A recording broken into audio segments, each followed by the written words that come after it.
Sun TV நேயர்கள் அனைவருக்கும் வணக்கம். நீங்க பார்த்துட்டு இருக்கிறது வணக்கம் தமிழா வழங்குவார் பூமெக்ஸ் வெஸ்டர்ன் பிரீட்ஸ். அண்ட் இன்னைக்கு எக்ஸ்கியூஸ் மீ பரத், ஆரம்பிச்சாச்சா? அலங்காரம் பண்ணிட்டு இருக்கீங்க? இல்லப்பா, எப்பவுமே நம்ம வணக்கம் தமிழா ஷூட்டுக்காக எங்க வருவோம்னா மேக்ஸிமம் நம்ம வந்துட்டு ஏதாவது ஒரு சீரியல் ஷூட்டிங்கோட வீட்டுக்குலாம் போவோம். இல்ல நம்ம செட்லயே கூட பண்ணுவோம். பட் இன்னைக்கு வந்து நம்ம ஒரு ஆபீஸ் செட்டப்புக்கு வந்துருக்கிறோம். ஆபீஸ் செட்டப்ல யாரை பார்க்க போறோம் அப்படின்னு ஒன்று இருக்குல்ல, அதுக்கு தான் இந்த அலங்காரம். எஸ், 3 முடிச்சு அந்த சீரியலோடைய ஷூட்டிங் ஸ்பாட் வந்துருக்கிறோம். இங்க வந்து ஒரு ஆபீஸ் செட்டப்ல ஷூட்டிங்லாம் நடந்துகிட்டு இருக்கு. சோ அங்க நம்ம வந்துட்டு சூர்யாவை பார்க்க போறோம், நந்தினியை பார்க்க போறோம். இந்த இதெல்லாம் வந்து சூர்யாவுக்கு கிடையாது, நந்தினிக்காக இவர் ரெடியானது. பட் நான் சூர்யா பார்க்க தான் வந்திருக்கேன். சோ பார்க்க போலாமா? ஆனா சூர்யா பாக்குற நிலைமையில இல்ல. அதை நினைவுபடுத்தாதீங்க. என்ன ஆச்சு, வாங்க போய் பார்க்கலாம். ஆரஞ்சு பழம் கொடுத்து வாழ்த்துவோம். ஓகே, ஸோ இப்போ நம்ம கூட யார் இருக்காங்க அப்படின்னு பார்த்தீங்கன்னா, நிறைய பேரோட ஃபேவரட் காம்போ இவங்க. 3 முடிச்சு சீரியல்ல இருக்கிற முக்கியமான 2 கேரக்டர்ஸை தரன்னு ஆஃபீஸ்ல இருந்து இழுத்துட்டு கூப்பிட்டு வந்திருக்கோம். ஸோ அவங்கள பத்தி சொல்லணும்னா முக்கியமா இதுல ஒரு கேரக்டர் வந்துட்டு எப்படியாவது நந்தினி கூட சூர்யாவை சேர்த்து வைக்கணும்னு பாடாப்படுற கேரக்டர். இன்னொரு கேரக்டர் பத்தி சொல்லணும் அப்படின்னா, எப்படியாவது இதுல பிரிச்சு விடணும்னு சில வேலையை பார்க்கக்கூடிய ஒரு கேரக்டர், குடைச்சல் கொடுக்குற ஒரு கேரக்டர். ஹலோ, உங்களை பத்தி தான் டீசெண்டா பேசிட்டு இருக்கேன். ஆமா, கேள்விப்பட்டேன். அதான் நான் ஸ்டைலிஷா கொஞ்சம் பாடி லாங்குவேஜ் கொடுத்துருந்தேன். பாடி லாங்குவேஜ்லாம் இருக்கட்டும், ஆனா உங்களை இந்த ஒரு லாங்குவேஜ்ல இதுக்கு முன்னாடி உங்களை வேற ட்ரெஸ்ல எல்லாம் பார்த்துருக்கோம். பயங்கர ஃபார்மலா ஒரு மெடிக்கல் ரெப்ரசன்டேட்டிவ் மாதிரி, அதுவும் அவர் டைலாம் போட்டு இப்படி பாக்குறதுக்கு வித்தியாசமா இருக்கு. அதே மாதிரி நம்ம விவேக் வந்து இப்படி பார்த்ததே இல்லை. நம்ம ஃபார்மலா போட்டு ஒரு பயங்கர ஆபீசர் மாதிரி இருக்காரு. என்ன நடக்குதுங்க? அதாவது சுந்தரவல்லி அம்மா இருக்காங்க இல்லையா, அவங்களோட ஆபீஸ்ல நான் வந்து மேனேஜர். இல்ல, 1 செகண்ட், நீ மேனேஜர் கிடையாது, புரியுதா? நீ ஒரு ஸ்டாஃப், அதோட நிறுத்திக்க. உனக்கு டை கூட இல்ல, எனக்கு டை கொடுத்துருக்காங்க. நீங்க என்ன பண்றீங்க? உங்களுக்கு என்ன போஸ்டிங்? இது இங்க என்ன நடக்குதோ அதை வந்து வீட்டுல வந்து வத்தி வைக்கிற போஸ்டிங். அது வந்து எல்லா மேனேஜ்மெண்ட்லயும் அப்படி இருக்கும். கிட்டத்தட்ட ஓனர் மாதிரி தான் நான். ஏன்னா எங்க மாமியார் தான் இதுக்கு ஓனர். அடுத்து யாரு? நான் மருமக. நானும் ஓனர் இல்லையா? ஓனரே மாமியா இருக்கிறது எவ்வளவு கொடுத்து வச்ச ஒரு சம்பவம். சரி, ஆனா ஒண்ணு, நீங்க இங்க வந்துட்டு அபிஷியலா இருக்கிறத விட்டுட்டு அன்அபிஷியலா நீங்க 2 பேரும் எவ்வளவு ஃப்ரெண்ட்ஸ்ன்றது எங்களுக்கு தெரியும். ஏன்னா இங்கே உள்ள நாங்கள் செட்டில் பார்க்கும்போது அந்த ஷூட்டிங் அப்போ நீங்கள் 2 பேரும் அந்த ஒரு எலி புலியுமா இருந்தீங்க. ஆனால் அதே செட்டை முடிச்சுட்டு போயிட்டு ஒரு பெட்டில் அப்படி காலை மடித்து உட்காரும்போது அப்புறம் தலைவரே அப்படின்னு தட்டி எப்படி இருக்கு இந்த ஒரு செட்டில் உங்களுடைய அனுபவங்கள், அதை பற்றி சொல்லுங்கள். அதாவது ரியல் லைஃப்ல நாங்கள் பயங்கரமான க்ளோஸ் ஃப்ரெண்ட்ஸ். நான் வந்து ஷூட்டிங் ஸ்பாட்டுக்கு வந்துட்டேன்னா செந்திலிங்க தேடுவேன். நான் வரலன்னு சொல்லுவாங்க, அப்பாடா ஒரு சின்ன நிம்மதி இருக்கும் அப்படின்னு நினச்சிக்காதீங்க. வரலன்னா ரொம்ப ஃபீல் பண்ணுவேன். வந்துட்டாருன்னா அவ்வளோதான், எங்கே செந்தில் நேராக போவோம். ஒன்றா வந்து டீ சாப்பிட்றதுலேருந்து டிஃபன் சாப்பிட்றதுலேருந்து பிரேக்னா உடனே ஒன்றா போய் லஞ்சு சாப்பிட்றது ஒன்றா தான் இருப்போம். அதாவது குறிப்பாக பேமெண்ட் மட்டும் அவரோட பேமெண்ட் அவர் வாங்கிக்குவாரு, அதில் மட்டும் தான் ஒரு வேறுபாடு, சின்ன வேறுபாடு. சிம்பிளா சொல்லணும் அப்படின்னா, செல்போனும் சார்ஜர் எப்படி சேர்ந்தே இருக்கும். அது ரொம்ப வீக்கான போனுக்கு தான் அப்படி எப்பவுமே சேர்ந்துருக்கும். அந்த மாதிரி நம்ம பயங்கர ஸ்ட்ராங். கரெக்ட். ஆனா இந்த கேரக்டர்ல வந்து எலியும் பூனையாவே இருக்கும். மக்கள் பார்க்கும்போது பாத்தியா அவரு கோத்து விடுறதும் அவர் இவர்கிட்ட முறைக்கிறது அப்படிங்கிற மாதிரி இருக்கும். ஆனா ரியல் லைஃப்ல நாங்க 2 பேரும் நண்பர்கள். வேணாம், பிரிஞ்சு இருக்கிறதே எங்களுக்கு நல்லா இருக்கு. ஆனா ஆரம்பத்துல இருந்து நீங்க பேச ஆரம்பிச்சதுல இருந்து ஒரு சந்தோஷம், ஒரு அபரிமிதமான சந்தோஷம் உங்க 2 பேரோட மூஞ்சில தெரியுது. அந்த ஒளிவட்டம் என்ன, அதை கொஞ்சம் சொல்லுங்களேன். அதான் ஒளிவட்டம் என்ன அப்படின்னா, இந்த ஆபீஸ்ல எங்க கூட ஒய்ஃப் இல்ல. ஏமா விஜி கேட்டுக்கம்மா. அதே மாதிரி என் ஒய்ஃபும் இங்க இல்ல. ஏன் நான் மெதுவா பேசினா மாதவின்னு சத்தமா பேசுற பின்னாடி இருந்து அடிச்சு அது வேற மாமியார் கம்பெனி, எங்க மைக் வச்சிருக்காங்கன்னு தெரியாது. நேரா கனெக்ஷன் மாதவிட்ட போயிருச்சு. சொல்ல முடியாது. ஏன் பாக்கெட்லயே மைக்க வச்சு அனுப்பினாலும் அது எங்க மைக் இல்ல. சுந்தரவல்லி மேடமே அடிப்பாங்க, என்னோட பொண்ணை வந்து பேர் சொல்லி சத்தமா பேசுறியாடான்னு. மாமியாட்ட அடி வாங்குறதுலாம் ஒரு பாக்கியம். இது வந்து திரையில சார், திரைக்கு பின்னாடி வீட்டுல எப்படிப்பட்ட கணவர்? ஐயோ, வீட்டுல இங்க எப்படி இங்க வந்து கொஞ்சம் ரொமான்ஸ் பண்ற மாதிரி இருந்துருவீங்களே, அது டெலிகாஸ்ட் ஆச்சுன்னா வீட்டுல எனக்கு அடியுது வரும்ல. அடி செம்மாட்டி. ஆமா, நிஜமாவே உண்மையாவே அடிச்சிருவாங்க. இதுல என்னன்னா, இப்ப சீரியல் பத்தி நம்ம கொஞ்சம் பேசி ஆகணும் இல்லையா? எதுக்கு நீங்க சூர்யாவையும் நந்தினியும் சேர விடாம பண்றீங்க? கேளுமா, அந்த பிரச்சனையில இந்த குழந்தைய புடிச்சு ஜெயில வேற போட்டீங்க. எத்தனை நாள் பங்காளி? ஒரே நாள் தான்.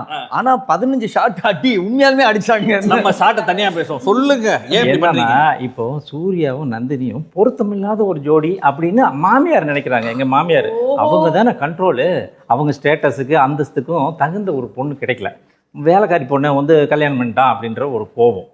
சரி நம்ம ஸ்டேட்டஸ் மிகப்பெரிய பணக்காரங்க, அப்படி ஒரு வீட்டு பொண்ணா வந்தா நல்லா இருக்குமே அவங்க ஃபீல் பண்ணாங்க. நாங்க என்ன கேக்குறோம், நந்தினி இப்படி சொல்றீங்கல்ல, அசோக் நீங்க என்ன பெரிய ராஜா பகதூரா? நீங்களே மாமியாருக்கு பயந்துட்டு இருக்கிறீங்க. அந்த கதை தான் என்னன்னு இன்னைக்கு வரைக்கும் எனக்கும் தெரியல. இருந்தாலும் எனக்கு என்னமோ ஒரு டவுட். ஆனா இப்படி ஓப்பனா தாலியை வந்து இந்த நேர்மை தான் அதாவது எனக்கு பல சூர்யா antics வந்து எப்படி தாலி மாத்தி கட்டினாரோ அந்த மாதிரி அவசரத்துல நான் ஏதோ தாலியை மாத்தி கட்டி பரவாயில்ல இருந்தா மாத்தி கட்டுல மாட்டிக்கிட்டீங்க ஃபேமிலில. அப்படி ஏதோ ஒண்ணு நடந்துதான் வந்திருப்போம் போல இருக்கு. ஆனா ஒரே ஒரு விஷயங்க, அதாவது இந்த குடும்பத்துக்கு மட்டும்தான் வந்து நந்தினியை பிடிக்கல, ஆனா பாத்துட்டு இருக்கிற கோடான கோடி குடும்பத்துக்கும் நந்தினியை பிடிச்சிருக்கு. கரெக்டான பேர் அப்படின்னு மக்கள் கொண்டாடுறாங்க. இல்ல நந்தினி மட்டும் கிடையாது, எனக்கு தெரிஞ்சு என்டையர்லி உங்க ஃபுல் குடும்பத்தையும் வந்துட்டு மக்கள் பிடிச்சனாலதான் கொண்டாடிட்டு இருக்காங்க. எஸ் கண்டிப்பா நம்மளோட விவேக் ஆகட்டும், விஜய் ஆகட்டும், மாதவி ஆகட்டும், நம்மளோட அசோகன் சார் ஆகட்டும், ஸோ எல்லாருமே இதுல ரொம்ப ஃபேமஸ். அதுல வந்து நம்ம இப்ப மெயினா விவேக் கிட்ட ஒரு முக்கியமான கேள்வி கேட்கணும். இப்ப சீரியல்ல ஜெயில போய் அடிலாம் வாங்கியிருக்கீங்க, நிறைய மக்கள் கேட்க சொல்லி அனுப்பியிருக்காங்க. நிஜ வாழ்க்கையில இந்த அனுபவம் இருக்கு? அதாவது ஜெயில் போனது இல்ல, போலீஸ்ட மாட்டினது, வாழ்க்கையில ஒரு தடவை கூட வந்து நான் வந்து போலீஸ் ஸ்டேஷன் போனது இல்லை. அது மத்தவங்களுக்காக நம்ம ஏதாவது போன்ல பேசுவோம் போவோம். ஆனா ஃபர்ஸ்ட் டைம் போலீஸ் ஸ்டேஷனுக்குள்ள கூட்டு போயிட்டு அடி வெளுன்னு வெளுத்து உண்மையாலுமே இப்படி அடிப்பாங்களாப்பான்னு இருக்கும். ஆனா என்னன்னா வெளியே நிறைய இடத்துல வந்து லைட்டா ஒரு சின்னதா மாட்டுவேன். எப்படி அப்படின்னா, இப்ப டிராபிக்ல ஒருத்தர நின்றுட்டு இருந்தேன், அப்போ கார்ல நின்றுட்டு இருந்தேன், ஒரு அர்ஜென்ட் போன் தெரியாம அட்டன் பண்ணிட்டேன். நான் நிக்கிறது தெரியாம பேசிட்டு இருந்தா கதவு தட்டுற மாதிரி ஒரு சவுண்டு. என்னன்னு பார்த்தா அப்படியே கிளாஸ் இறக்கும்போது வந்து ஒருத்தர் கேட்கிறாரு, சார் டிராபிக் போலீஸ் ஒருத்தர், சார் என்ன ஞாபகம் இருக்கா அப்படின்னு கேட்கிறாரு. சார் தெரியலையே சார். இல்ல சார் போன தடவை இதே மாதிரி போன் பேசி நின்று இருந்தீங்க, அப்போ வந்து நான் இப்பெல்லாம் பேசக்கூடாதுன்னு நான் சொன்னேன், ஞாபகம் இருக்கா அப்படின்னு. ஆமா சார், இந்த தடவை அதான் சொல்றேன், போன் பேசக்கூடாது சார் அப்படின்னு. இல்ல சார் வந்துச்சு பேசலாம்னு எடுத்து வச்சுட்டேன் சார் அப்படின்னு. அதுல இருந்து இப்போ வரைக்கும் கார்ல எங்க போனாலும் கரெக்டா சீட்டு பெல்ட்டை போட்டு போனை கீழே வச்சிடுறது. நைஸ்.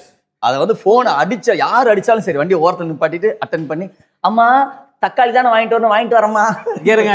இதுக்கெல்லாம் வந்து எங்க அசோகன் மாதிரி இருக்கணும். மாமியாட்டு இருந்து மிஸ்டு கால் வந்தாலே காரை நிப்பாட்டிடுவாப்ல, வெளியே போயிடுவாப்ல, ஓடி கிரவுண்டா பார்த்து நின்று பேசிட்டு வந்திருப்பாப்ல.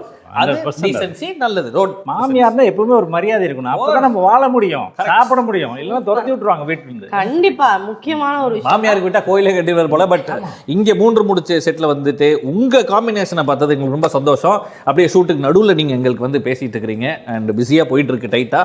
அண்ட் என்ன போகுதுன்ற சொல்ல மாட்டாங்க கண்டிப்பா, ஆனா சுவாரஸ்யமான சில விஷயங்கள் சொல்லல அவங்க. ஆனா ஒரு பெரிய ஹாப்பி என்ன அப்படின்னா, எனக்கு இந்த 3 முடிச்ச டீம் அமைஞ்சது, இதுல நடிக்கிறது வந்து ரொம்ப ரொம்ப ஹாப்பி. இதுக்கு முன்னாடி போனா எங்க ஃபேமிலி பத்தி விசாரிப்பாங்க, வீட்டுல ஒய்ஃப் எப்படி இருக்காங்க, பிள்ளைங்க எப்படி இருக்காங்கன்னு விசாரிப்பாங்க.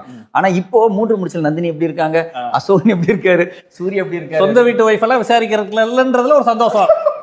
பாத்துக்கங்க, வீட்டுல பாத்துக்கங்க, செந்தில் கவனிச்சுக்கங்க. இல்ல அந்த மாதிரி மிங்கிள் ஆயிட்டான்னு சொல்ல வரேன். புரியுதுப்பா. Thank you so much. உங்களுடைய டைட்டான ஸ்கெடியூல்ல எங்க கூட வந்து பேசினதுக்கு ரொம்ப நன்றி. Thank you so much. நம்மளோட 3 முடிச்சு குடும்பத்துல இருக்கிற மெயின் பில்லர்ஸ் 2 பேர் தான் நம்ம கூட இருக்காங்க, சூர்யா அண்ட் நந்தினி. இவங்க 2 பேரோட காம்பினேஷன் பார்க்கறதுக்கே பல பேர் வந்து டெய்லி டிவி முன்னாடி ரெடியா வெயிட் பண்றாங்க. அவங்க 2 பேரை பிடிச்சி கூப்பிட்டு வந்திருக்கோம். ஸோ உங்களுக்காக மக்களே வணக்கம். அதுக்கு முன்னாடி நான் ஒரு விஷயம் சொல்லிடுறேன்.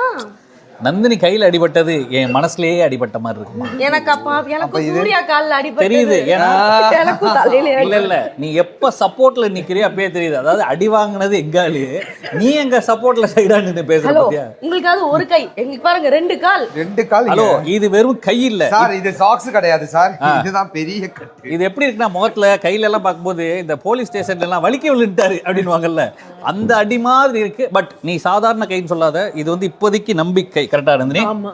எஸ். சோ எப்படி? எப்பவுமே நம்பிக்கை. அவ்வளவுதான், அதுதான வாழ்க்கை. நீங்க சொல்லுங்க, எப்படி போயிட்டு இருக்கு? How is the experience? நல்லா போயிட்டு இருக்கு, பரபரப்பா, ஜாலியா இருக்கு. டிஆர்பி வேற சமயம் வந்துட்டு இருக்கு, அந்த எனர்ஜிலேயே அடிச்சிட்டு இருக்கோம். இன்னொன்னு இதை நான் சொல்லி ஆகணும். என்ன அப்படின்னா, ஏன் இப்படி பண்ணீங்க? எப்படி? ஒரு நிமிஷம் பொறுங்க, உடனே டக்குனு இப்படி திரும்பாதீங்க, ஒரு டைம் கொடுங்க. அதான் என்னன்னா, நீங்க பாத்துக்கிட்டீங்களா ஒய்ஃப் அன்பா அந்த அன்பா பார்த்தனாலே பல குடும்பத்துல அந்த பாசத்தை தான் பல குடும்பத்துல பார்த்து தெரிஞ்சுக்க சூர்யா எப்படி இருக்கிறாருன்றாங்க. தெரிஞ்சுக்கட்டும், அப்படியே சொல்லுங்க, அப்படிதான் இருக்கணும். சூர்யா மட்டும் இல்ல, நந்தினியும் தான் அவ்வளவு கேரிங்கா பாத்துக்கிறாங்க. இப்ப இவருக்கு எவ்வளவு பிரச்சனைனாலுமே கூட யாரு பேக் போனா நிக்கிறது? நந்தினி தான். இப்போ உங்களுக்கு இது வரைக்கும் நிறைய ஃபேன் ஃபாலோவர்ஸ் இருப்பாங்க. நான் சொல்றது வந்து ஒரு சோஷியல் மீடியாவா இருக்கட்டும், சீரியலா இருக்கட்டும், இருக்கிறதுலே ஒரு வித்தியாசமான ஒரு ஃபேன் பாய் மொமெண்டோ இல்லை யாராவது ஒருத்தங்க எனக்கு உங்களுக்கு ரொம்ப பிடிச்சிருக்கு அப்படின்னு சொல்லி மறக்க முடியாத இன்சிடென்ட் இருக்கா? would you like to share? Proposal கூட வந்திருக்கலாம். அதுல எப்பவுமே வந்துட்டே இருக்கும் ஜெனரல். அது அவர் கூட குடுக்கலாம்னு வெயிட் பண்ணிட்டு இருக்காரு. நான் அந்த நிமிஷமே அதை மறந்துட்டேன், நிறைய ப்ரொபோசல் வருதுன்றதால. சொல்லுங்க. இல்ல ஸ்பெசிஃபிக்கா ஒருத்தருன்னு சொல்ல முடியாது. ஃபேன்ஸ்ன்னு வந்துச்சுன்னா எல்லாரும் ஈக்குவல், எல்லாரும் ஒரே அளவுக்கு அன்பு கொடுக்குறாங்க, எல்லாரும் ஒரே அளவுக்கு சப்போர்ட் பண்றாங்க. ஆனா எனக்கு என்ன ஒரு டவுட்னா, எப்பவுமே வந்து ஒரு சீரியல்னா வந்து ஹீரோயின் தான் வந்து நிறைய விதவிதமான வந்து ட்ரெஸ் பண்ணுவாங்க, மேட்சிங்காக ஆக்சசரிஸ் போடுவாங்க. ஆனா இங்க ஹீரோயினை ரொம்ப பாவமா வந்து காட்டி சிம்பிளா பிளெயினான ட்ரெஸ் தான் மோஸ்ட்லி காட்டுறீங்க. ஹீரோ பலன்னு இருந்ததாலையும் என்னவோ தெரியல இப்ப இப்படி ஆக்கிட்டாங்க. Simple but powerful. அது நீங்க ஏன் மறக்கறீங்க? சிம்பிள் பவர்ஃபுல் தானே. அதாவது சார் சொல்லுங்க சரியா இங்க முடிஞ்சுல. Simple and powerful. சூப்பர். நம்ம இப்படி இருந்தனாலே என்னன்னு தெரியல, இந்த சொல்லுவானுங்கல்ல கைப்புள்ள அடி தாங்க முடியலன்ற மாதிரி அந்த காலை கொஞ்சம் காட்டுங்க. அடடடடடே மாவு கட்டு போட்ட மாதிரி மாவு கட்டே தான். அங்க ஒண்ணு இங்க ஒண்ணு. ஏன் இப்படி உங்க ரெண்டு பேரும் பிரிச்சு வச்சுக்கிட்டே இருக்கிறாங்க?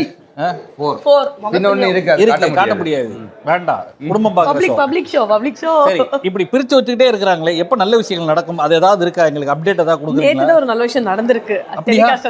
நீங்க பாக்குறதுக்கு கொஞ்சம் லேட் ஆயிடும், டைம் ஆகும். எப்படி மாமியாரை காட்ட மாட்டாங்களா? இல்ல பாருங்க. இல்ல இப்ப நல்ல விஷயம்னு கேட்டீங்கல்ல, எந்த மாதிரி நல்ல விஷயம் நீங்க எதிர்பார்க்கறீங்க? எந்த மாதிரினா, நீங்க ரெண்டு பேரும் பயங்கர லவ்விங். எனக்கெல்லாம் இவங்க காஸ்டியூம் மாத்தினாலே நல்ல விஷயம் தான். என்னைக்காவது ஒரு நாள் நந்தினி ஒரு புடவையில அது வந்து ஒரு பட்டு புடவையில வரமாட்டாங்களா? வேண்டாம், நீ பட்டு புடவை வேண்டாம் டிசைட் ஆயிட்டு ஒரு மாடர்ன் Dressல ஒரு சல்வார்ல ரியல் லைஃப்ல தான் ஒரு பொண்ணு ஃபீல் பண்ணி நான் பாத்திருக்கேன். என்னது கல்யாணமா போகுது அப்படின்னு. ஆனா இந்த இதுலயுமே வந்துட்டு அப்படின்ற மாதிரி ஃபீல் பண்றாங்கன்னா வருங்க சீக்கிரமா ஒரு புது காஸ்டியூம்ல. அதுதான் நான் எதிர்பார்க்கறேன். அதுக்கான விஷயங்கள் நடந்துட்டு இருக்கு. அதுதான் புது விஷயம்னு சொல்றோம். எஸ், எப்பவுமே நந்தினி வீட்லயே தான் இருப்பாங்க. இப்போ ஆபீஸ் பக்கம் வந்திருக்காங்களே, என்ன கதை? ஏதாவது அப்டேட் கொடுங்க. இல்ல கொஞ்சம் CEO போஸ்ட் காலி இருக்குன்னு சொன்னாங்க, உட்கார்ந்துட்டு போயிடலாம். நிஜமாவா சொல்றீங்க? காலி இல்ல என் அம்மாவை காலி பண்ணிட்டு கொடுத்திருக்காங்க. என்ன நந்தினி இப்படி ஈஸியா சொல்றீங்க? அதான் எனக்கு காலி இருக்க சொன்னாங்க, அதனால தான் நான் வந்துட்டேன். ஆஹா, அடுத்த பெரிய இடம் இருக்கு. யார் வேலையா இருந்தா என்ன, எல்லாம் நம்ம புக்கு தானே மூவி அப்படின்ற மாதிரி எடுத்து செய்ய வேண்டியதுதான். அண்ட் ஓவராலா உங்களுடைய இந்த சீரியலை பார்த்து ஆதரவு கொடுக்குற மக்களுக்கு what would you like to say? Surya. ஐயோ, தொடர்ந்து இதே ஆதரவையும் அன்பையும் லவ்வையும் சப்போர்ட்டும் நீங்க கொடுங்க. நாங்க ஆக்சுவலி உங்களை என்டர்டெயின் பண்றதுக்கு we are ready. ஆக்சுவலி உங்களை 200% நாங்கள் என்டர்டெயின் பண்ண வச்சுட்டே இருக்கோம். உங்களோட எனர்ஜி எங்களை பார்க்குறதுக்கு கம்மி ஆகாதீங்க. மேலும் இன்னும் நிறைய பேர் பார்க்கணுன்றது தான் எங்களோட ஆசை. இப்போதைக்கும் ஒரு மாஸ் க்ரௌடு நமக்கு இருக்குது. அது டைரெக்டாகவும் சரி, நீங்கள் சொன்ன மாதிரி சோஷியல் மீடியாவிலையும் சரி, வேறு எங்கே போனாலும் நமக்கு அந்த ரெஸ்பான்ஸ் தெரியுது. ஸோ ப்ரோ, எனக்கு அதுதான் சொல்லணும். சரி, நம்ம வந்து சொல்லிப்பல்ல, என்னால் ஒரு ப்ரைவசியாக ஒரு டீ குடிக்க முடியலப்பா சொல்கிற அளவுக்கு நம்ம இப்போ வந்து நிற்கும் போது இருக்கிற ஒரு ஹாப்பினஸ் இருக்கு இல்லையா? ஸோ அந்த நிலைமையில இருக்க அது மக்கள் கொடுக்குற ஆதரவு தான். தொடர்ந்தும் உங்களோட சப்போர்ட் மட்டும்தாங்க எங்களோட ஃபியூல், மற்ற எதுவுமே கிடையாது. சூப்பர். நந்தினி. இல்லை, the same level of support இது இன்னும் ஜாஸ்தியாகிட்டே இருக்கணும்னு ஆசைப்படுறத தாண்டி இது எனக்கு குறையக்கூடாது. அண்ட் மக்களை வந்து எனர்ஜெட்டிக்காக வச்சுக்கிறதுக்கான ஒரு எஃபர்ட் நாங்கள் போடுறோம். அண்ட் அவங்களும் அட் த சேம் டைம் எங்களை அதே லெவலுக்கு லவ் கொடுத்து அதே எஃபர்ட் போட்டு உட்கார்ந்து டிவி பார்த்து எங்களை சப்போர்ட் பண்ணுங்க. அவ்வளோதான் ஆசை. சப்போர்ட் பண்ணுங்க. இந்த மாதிரி இன்ட்ராக்ஷனில் தான் எங்களுக்கு மக்கள் கூட கனெக்ட் ஆக முடியுது. அவங்களோட ரெஸ்பான்ஸ் எங்களுக்கு தெரியுது. ஸோ தொடர்ந்து சப்போர்ட் பண்ணுங்க. 3 முடிச்சு நந்தினி அண்ட் சூர்யாவை எல்லாரையுமே. So thank you so much. ரெண்டு பேரும் வந்து கூப்பிட்டுக்கிட்டே இருக்காங்க தெரியுது. So please carry on. Okay, so இவங்களை தொடர்ந்து அடுத்து நம்ம கூட ஒரு சூப்பரான ஆர்டிஸ்ட் ஜாயின் பண்ண போகிறாங்க. அதை பார்க்கறதுக்கு முன்னாடி நம்ம நியாஸ்க்கு பாய் சொல்லணும் டைம் வந்துருச்சு. தேங்க்யூ. எனக்கு மட்டும்தானா? ஓகே, பாய். 3 முடிச்சுல நான் ஆல்ரெடி சொன்ன மாதிரி இப்போ ஒரு ஸ்பெஷலான கெஸ்ட் தான் ஆட் ஆயிருக்காங்க. இவங்களை பத்தி இன்ட்ரோவே தேவையில்லைங்க, நம்ம எல்லாருக்கும் ரொம்ப பரிச்சயமான நம்மளோட பிரீத்தி மேம் தான் இருக்காங்க. ஆஃப் கோர்ஸ் இன்ட்ரோ தேவையில்லை தான். கண்டிப்பா. வணக்கம். இன்னொன்னு, இந்த காம்போவை பத்தி சொல்லி ஆகணும். இப்படி ஒரு காம்போவா, அதாவது எங்களுடைய இன்னைக்கு ஷோக்காக 2 பேரும் பக்கத்துல பாக்குறதே அதிசயமா இருக்கு. எப்பயுமே மாமியார் மருமக காம்பினேஷன் பார்க்க, மருமக பல ட்ரெஸ் எல்லாம் போட்டு ஜிகுன்னு இருப்பாங்க, மாமியார் பாவமா இருப்பாங்க. ஆனா இது அப்படியே ஆப்போசிட்டா இருக்குல்ல. இங்க மாமியாரே மருமக மாதிரி இருக்காங்களோ அப்படின்ற மாதிரி. பட் ஏன் இப்படி இருக்கீங்க? ஃபர்ஸ்ட் இதுதான் ஒரிஜினல், பின்னாடியே வருது இப்ப ராகிங். அவங்க வந்து பாவமான ஃபேஸா இருக்காங்களே. பாவம் சமத்து குழந்தையா? இல்ல இதான் நான் கேக்குறோம். இப்ப சீரியல்ல பாக்குறப்ப 3 முடிச்சுல பாவமாவே பாக்குறமே, அவங்களோட உண்மையான தனத்தை பத்தி நீங்க சொல்லுங்க. அதுதான் பாவமா தான் இருப்பேன். பொறுங்க, நாங்க பேசுறோம். வந்துட்டு இருப்பாரு. இத உடனே வெளியே வருது இல்ல, அது கொஞ்சம் விட்டீங்கன்னா நல்லாவே அவளே சொல்லிடுவா. நான் எதுவுமே சொல்ல வேண்டிய அவசியம். ரொம்ப சர்க்காஸ்டிக்கா மத்தவங்க ஓட்டுறது வைக்கிறதெல்லாம் பண்ணுவாங்களோ? ஐயோ, அது நான் பண்ண மாட்டேன். பொறுங்க, நாங்க பேசிக்கிட்டு இருக்கிறோங்க. நாங்க பேசிக்கிட்டு இருக்கிறோம், நீங்க சொல்லுங்க பிரீத்திமா. சர்க்காஸ்டிக்லாம் இல்ல, குசும்பு ஜாஸ்தி, குறும்பு ஜாஸ்தி, குறும்பு குசும்பு எல்லாம் வந்து தானே. வாழ்த்தனம். 4 ஆமா, அதாவது ஒரு செட்ல வந்து டாம் அண்ட் ஜெரி வந்து சீரியஸா தெரியுதுல, ஐ மீன் ஸ்கிரீன்ல. செட்ல வந்து டாம் அண்ட் ஜெரி காமெடியாவே தெரியும் எங்க 2 பேரோட இது. ஆனா இது எங்களுக்கு, அதாவது இது அவங்களுக்கு தெரியல, ஆனா எங்களுக்கு தெரியுதுன்னு நினைக்க ரொம்ப ஹாப்பியா இருக்கு. பட் ஏன் இப்படி போட்டு நீங்க நந்தினியை பாடா படுத்துறீங்க? இது மக்களுடைய கேள்வி, நாங்க வைக்கிறோம். ஆக்சுவலா மக்களே என்னை வந்து ஒரு விரோதி மாதிரி பார்க்காம நான் சொல்ற நியாயத்தை கொஞ்சம் காது கொடுத்து கேளுங்க. ஒரு இவ்வளோ பெரிய, அதாவது கம்பெனியை மட்டும் இல்லை குடும்பத்தையும் கட்டி காத்து ஒரு பெரிய லெவலுக்கு அதுக்காகவே 2-3 சீன்ஸ் நடிச்சிருக்கு. ஆனா அதெல்லாம் மைண்ட்ல ஆடியன்ஸ் எடுத்துக்க மாட்டேங்கிறாங்க. இப்போ குடும்பத்தை பெரிய லெவலுக்கு கொண்டு வந்து பையனை படிக்க வச்சு வீட்டுக்குள்ளேயே கோட்டு சூட் போட்டு அலையிற அளவுக்கு அந்த பையனை நான் வளர்த்துருக்கேன். ஸோ அந்த அளவுக்கு ஒரு பையனை வளர்த்து, அதுவும் அக்கு நீ வெயில்ல கோட்டு சூட்டு பாருங்க, கொஞ்சம் கூட அவளை பொறுத்த வரைக்கும் அவள் 12th ஸ்டாண்டர்ட் கூட சரியா படிக்கல. ஐயோ 12th தான் படிச்சிருக்கேனே நானு. 12வது கிளாஸ் நான் படிச்சிருக்கேன்.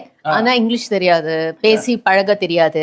கிராமத்துல அவளுக்கு வந்து அவ முதல்ல இருந்தே அந்த தேங்காய் எத்தனை விழுது அதை எப்படி நம்ம இது கணக்கு பண்றது மட்டும் அவளுக்கு தெரியுது. கணக்கு இம்பார்ட்டன்ட்டா இங்கிலீஷ் இம்பார்ட்டன்ட்? பொறுங்க, நாங்க பேசிட்டு இருக்கோம். கணக்கு தானே இம்பார்ட்டன்ட். புருஷனுக்கு வேணாம், உனக்கு வந்து வேற ஏதாவது இம்பார்ட்டன்டா இருக்கலாம். ஆனா என்ன பொறுத்த வரைக்கும் சிஇஓவா வந்து ஒரு ஆபீஸ்ல எனக்கு ஈக்குவலா நிக்கணும், ஒரு நிறுவனத்தை நடத்தணும்ல. இன்னொரு விஷயம், எப்பவுமே வந்து ஒரு வீட்ல ஒரு பொண்ணு பாக்குறாங்க அப்படின்னா நம்ம என்ன மேடு அவங்க வீட்ல போய் நம்ம பொண்ணு பார்க்க மாட்டோம். நம்ம வந்து பிராக்டிக்கல். நான் அது வந்து எங்க வீட்ல எல்லாம் ஏழையானவங்க வீட்ல இருந்து தான் பொண்ணு கொண்டு வரணும்னு சொல்லிருக்காங்க. ஏழையான வீட்டுக்கு போய் மாப்பிள்ளை தேட வேண்டியதானே, எதுக்கு இங்க வந்த? பொண்ணு கூட்டிட்டு வரணும்னு சொல்லிருக்காங்க, மாப்பிள்ளை கிடையாது. அதுதான் என்னோட பிரச்சனை. இவ படிக்கல அப்படிங்கறது என்னோட மெயின் பிரச்சனை. ஸோ படிச்சா எல்லாமே வந்துடும். ஒரு படிப்புங்கிறது ரொம்ப இம்பார்ட்டன்ட். ஸோ அந்த படிப்பு வந்துருச்சுன்னா எல்லாம் வந்துடும். அதனால படிக்காதனால தான் அவளை ஒரு மதிக்காம நான் அந்த மாதிரி இருக்கேன், இரிட்டேட் ஆகும். ஆனா அதை பாருங்க மாமியார், நீங்க என்னதான் வெறுத்தாலும் அடுத்த சிஇஓவா நாங்க ஆகுறதுக்கான எல்லா குவாலிஃபிகேஷன்லயும் நாங்க இருக்கோம். ஒரு நிமிஷம் பிரீத்தி, நீ வந்ததுல இருந்தே இந்த செட்டுக்குள்ள ஜாயின் பண்ணணும்னு உன்னோட இன்டென்ஷன் தெரியுது. இப்ப டக்குனு அவளை மாமியார்னு வேற கூப்பிடுற. மாமியார் அப்ப அதை சொல்லு, நந்தினி மாமியார் அப்படின்னு சொல்லணும். மாமியார் அப்படின்னா என்ன அர்த்தம்? நந்தினி மாமியார் கிடையாது, நந்தினியோட மாமியார். நந்தினியோட மாமியார். பாத்தியா என்ன அறிவு பாருங்க எங்க குழந்தை. எங்க 12ஆம் கிளாஸ் படிச்சிருந்தாலும் இப்படி தெளிவா பேசணுங்க, அது வருது இல்ல? சரி, ஆன் ஸ்கிரீன்ல வந்து நீங்க மாமியார் மருமகளா இருக்கீங்க, ஆஃப் ஸ்கிரீன்ல உங்க 2 பேரை பார்த்தா என்ன தோணும் மக்களுக்கு? அங்கேயும் மாமியார் மருமகள் மாதிரி தான் இருக்கு. அது அவ மாமியார் நான் மருமக அப்படி வேணா வச்சுக்கலாம். ஆக்சுவலா ஆஃப் ஸ்கிரீன்ல பாத்தீங்கன்னா கண்டிப்பா ஆச்சரியப்படுற மாதிரி தான் இருக்கும். ஏன்னா லைக் அவங்களும் she also care for me, I also care for her. ரொம்ப 1.5 வருஷமா நாங்க வந்து ரூம்மேட்ஸா இருக்கோம். ஸோ அதனால அவளோட இது பிளஸ் அண்ட் மைனஸ், என்னோட பிளஸ் அண்ட் மைனஸ் எப்படின்னா எந்த அளவுக்குன்னா என்னோட மூட் ஸ்விங்ஸோ இல்லை அவளோட மூட் ஸ்விங்ஸோ ஒருத்தருக்கு தெரியும். ஸோ அதை வந்து தெரிஞ்சுக்கிட்டா அதுக்கேற்ற மாதிரி we are in a comfortable zone. So அதனால அந்த ஒரு பாண்ட் வந்து டிஃப்ரெண்ட். ஸோ கூடிய சீக்கிரம் வந்து 2 பேரும் சேர்ந்து கட்டி பிடிச்சு பாசமலையை பொழிகிற ஒரு இப்பவே பண்றோமே, பாசமலையை கொட்டுறோமே. வேண்டாம், இன்னும் நாங்க நிறைய எபிசோட்ஸ் பார்க்க வேண்டியது இருக்கு, அதெல்லாம் பாக்கி வச்சுக்கோங்க. நான் ஈரம் வந்துருச்சுன்னா அதுக்கப்புறம் அதுல ஒரு சுவாரஸ்யம் போயிடும். எப்போ வந்து அவளுக்கு நான் ஒரு டாம் மாதிரியோ என் பையன் எனக்கு ஒரு டாம் மாதிரியும் இருக்கானோ அப்பதான் இந்த 3 முடிச்சு வந்து ஒரு ட்ரையாங்கிள், லவ்வோட ட்ரையாங்கிள் ஒரு இதா இருக்கும். அந்த முடிச்சு அவுக்க முடியாத மாதிரி இருக்கணும். பாருங்க. So thank you so much. கண்டிப்பா பிரீத்தி மேம் அண்ட் ஸ்வாதி 2 பேருமே வந்து பிஸியா இருக்கீங்கன்னு தெரியும். ஆனா இந்த மார்னிங் டைம்ல எங்களுக்காக வந்து இவ்வளோ விஷயங்கள் ஷேர் பண்ணதுக்கு தேங்க்யூ ஸோ மச். அண்ட் டிஆர்பியில் நம்ம 3 முடிச்சு டாப்ல இருக்கு. அதுக்கு ஒன் ஆஃப் த மெயின் ரீசன்ஸும் நம்ம தான். ஸோ அதுக்கும் ஒரு வாழ்த்துக்கள். தேங்க்யூ. அதுக்கான main reason Sun TV and நேர்கள் தான். ஸோ அது எப்பவும் நாங்களும் மறக்கல, நாங்கள் எப்பவுமே ஓடிட்டே இருப்போம். நன்றி. உங்க 2 பேருக்கு செட்டுக்கு இது ஷூட்டுக்கு லேட் ஆயிடுச்சு. யா போடும். பாய் பாய் பாய். பரத், சூர்யாக்கு வர உடம்பு சரியில்லை, காலெல்லாம் அடிபட்டிருக்கு, என்னாச்சோ ஏதாச்சோன்னு பதறிட்டு இருந்தேன். பட் கடவுளா பார்த்து எங்களை மீட் பண்ண வைக்கிற மாதிரி இந்த ஷூட்டை போட்டாரு. இல்லையே, பிளான் பண்ணி தானே வந்தோம். அதெல்லாம் இருக்கட்டும். நந்தினி கையில ஒரு கட்டு போட்டிருந்தாங்களே, என்ன ஆச்சு அப்படின்றத பார்க்க நான் வந்தேன். இப்பதான் எனக்கு அப்பாடா பெரிய காயம் இல்ல அப்படின்னு. அதை தாண்டி இன்னைக்கு வந்து நம்ம விவேக்க பார்த்தோம், அசோகன் சாரை பார்த்தோம், நம்ம பார்த்தோம். பிரீத்திமா அவங்க எல்லாத்தையும் பார்த்து இதோட குஷியா நாங்க கிளம்ப போறோம். நீங்களும் நிகழ்ச்சி என்ஜாய் பண்ணிருப்பீங்க நம்புறோம். மீண்டும் அடுத்த நிகழ்ச்சியில் உங்களை சந்திக்கிறோம். Until then, bye bye from Preeti, Suresh and Bharat. இது வணக்கம் தமிழா வழங்குவோர் Boomex western briefs. bye bye.